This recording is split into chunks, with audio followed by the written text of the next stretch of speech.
Guys, রাত কত বাজে দেখুন তো। এখন কোথায় চললাম?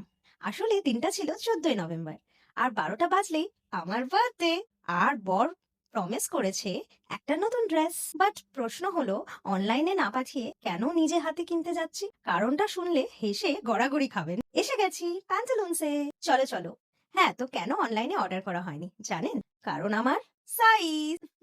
ঈশ্বর আমাদের মতো ইউনিক মানুষদের একটা স্পেশাল অ্যাটেনশন দিয়ে বানিয়েছেন। একটু এদিক ওদিক হলেই হয় বড্ড বড়, না হলে ভীষণ ছোট।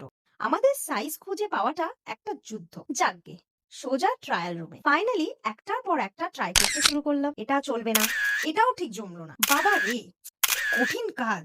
প্রায় হাল ছেড়ে দিচ্ছিলাম, কিন্তু ফাইনালি একটা জুটে গেল মনের মতো। এটা কেমন লাগছে? বহু যুদ্ধের পর শান্তি, একদম পারফেক্ট। ওয়াও! কি ভাবছেন শুধু নিজের জন্য কিনলাম? না না না, এই ব্যাগে আমার ছেলের জন্যও আছে, কিন্তু ও ছবি তুলতে একদম পছন্দ করে না, তাই আর দেখাতে পারলাম না। যাই হোক, খুশি মনে বাড়ি চললাম। ড্রেসটা পরে আমাকে কেমন লাগছে সেটা তো আমার প্রোফাইলে অলরেডি দেখেছেন। চটপট কমেন্ট করে জানান আপনার কেমন লাগলো। বাই, পরের ভিডিওতে দেখা হবে।